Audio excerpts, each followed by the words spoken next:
sort of thing. I've read of pitched battles that the Africans waged with the slave traders, trying to get their family members who had been kidnapped out of those slave forts and back to the village. Did you hear about that? I did. And there were actually a number of stories that were told about people who were captured.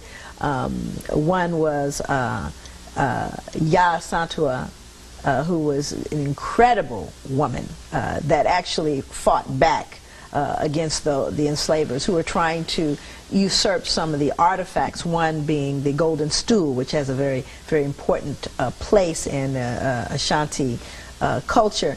And not only that, but people who just knew. They said, well, we're going to die. We're simply going to die before we allow you to do what you're doing. And many did. But those accounts are they're very well known there, but they somehow didn't make it here in our education about how our ancestors fought back long before they ever got to the slave ships.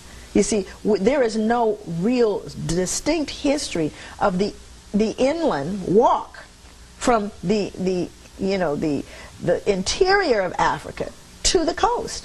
That was a horrendous walk, and many died along the way, many fought along the way. And those numbers, again, have been shielded from memory. And being there, you begin to understand. Even when you walk into one of the slave castles, and there's, the men are taken one way and the women the other, and they mention that often, it's about 50 feet, that they would rape the women in the presence of the men who were 50 feet away from them. They could not, to do two things, to tell them, one, he can't help you, he cannot protect you, and that you have no power here, that we now have taken and broken your will. This was done almost immediately.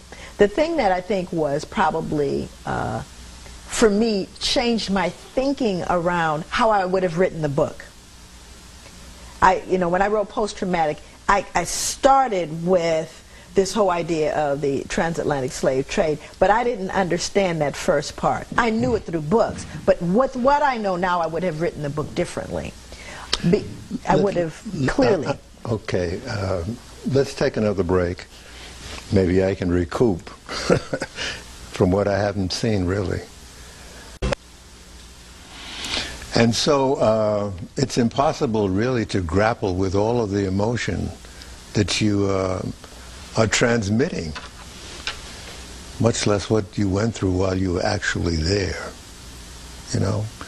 Where else did you go besides the slave forts? You said you mentioned getting into the villages and whatnot. Yeah. Well, there was several individuals that were with us, and one individual in particular who actually was born there, and took us to her village and introduced us to her family and to her village, essentially. And in Ghana, it's matrilineal. The culture is matrilineal, meaning that you follow the female, the mother's line. Mm-hmm. And it was very interesting to see the real. I mean, they're very serious